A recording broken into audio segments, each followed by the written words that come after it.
दिल्ली के चुनाव नतीजे आ गए हैं और आम आदमी पार्टी 10 साल बाद अब सत्ता से बेदखल हो गई है। पार्टी संयोजक अरविंद केजरीवाल, मनीष सिसोदिया और सौरभ भारद्वाज जैसे दिग्गज भी अपनी सीट नहीं बचा पाए। नई दिल्ली सीट से केजरीवाल का ये चौथा चुनाव था और वे यहां से पहली बार हार गए हैं। इससे पहले 2014 में केजरीवाल को वाराणसी लोकसभा सीट से हार का सामना करना पड़ा था। वे प्रधानमंत्री नरेंद्र मोदी के खिलाफ मैदान पर उतरे थे और 3,71,000 से ज्यादा वोटों से पिछड़ गए थे। सवाल उठ रहा है कि साल भर पहले तक पीएम बनने की ललक रखने वाले अरविंद केजरीवाल के हाथ से सीएम की कुर्सी भी फिसल गई है। ऐसे में अब वो क्या करेंगे? केजरीवाल की आगे की रणनीति क्या होगी?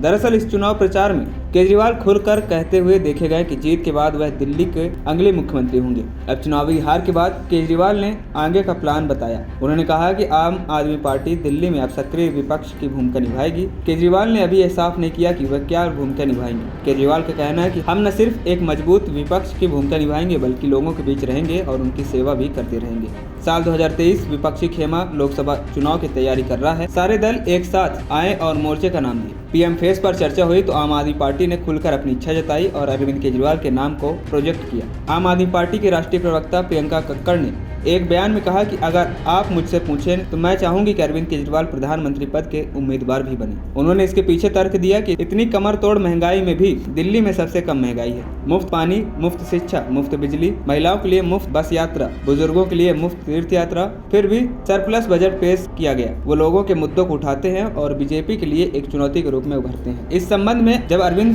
केजरीवाल से सवाल पूछा गया कि पीएम के सवाल पर अरविंद केजरीवाल सवाल टालकर निकल गए। हालांकि केजरीवाल में भी पीएम बनने की ललक देखने को मिली। एक इंटरव्यू में केजरीवाल ने कहा, अगर इंडिया ब्लॉक लोकसभा चुनाव जीतता है और आम आदमी पार्टी जैसी छोटी पार्टी सिर्फ 22 सीटों पर चुनाव लड़ती है तो मेरा अगला कदम प्रधानमंत्री बनने का होगा। वहीं अब शराब घोटाले से जुड़े मनी लॉन्ड्रिंग केस में केजरीवाल को मार्च 2024 में जेल भेजा गया। 156 दिन बाद सितंबर 2024 में केजरीवाल को जमानत मिली और वे बाहर आए तो सबसे पहले उन्होंने मुख्यमंत्री पद से इस्तीफा दिया और ऐलान किया कि चुनाव जीत कर ही वह कुर्सी पर दोबारा बैठेंगे। कई मौके पर केजरीवाल ने खुलकर भी कहा कि चुनाव जीत कर वह मुख्यमंत्री पद पर पुनः शपथ लेंगे। केजरीवाल का कहना था कि जनता तय करेगी कि वह ईमानदार है या नहीं। जब तक जनता उन्हें दोबारा नहीं चुनती तब तक वो सीएम की कुर्सी पर नहीं बैठेंगे। हालांकि इस बार हार के बाद अरविंद केजरीवाल के मन में सीएम रहने की भी कसक बाकी रह गई। वहीं एक आशंका यह भी है कि प्रवर्तन निदेशालय ने शराब घोटाले से जुड़े मनी लॉन्ड्रिंग केस में आम आदमी पार्टी को भी आरोपी बनाया है और कोर्ट में चार्जशीट दाखिल की है। अगर कोर्ट में दोष साबित होता है तो न सिर्फ पार्टी खत्म हो सकती है बल्कि केजरीवाल के पास भी संयोजक का पद नहीं रहेगा। राष्ट्रीय पार्टी के अध्यक्ष के तौर पर मिली सरकारी सुविधाएं भी छीनी जा सकती हैं। एएनपी टाइम्स की रिपोर्ट।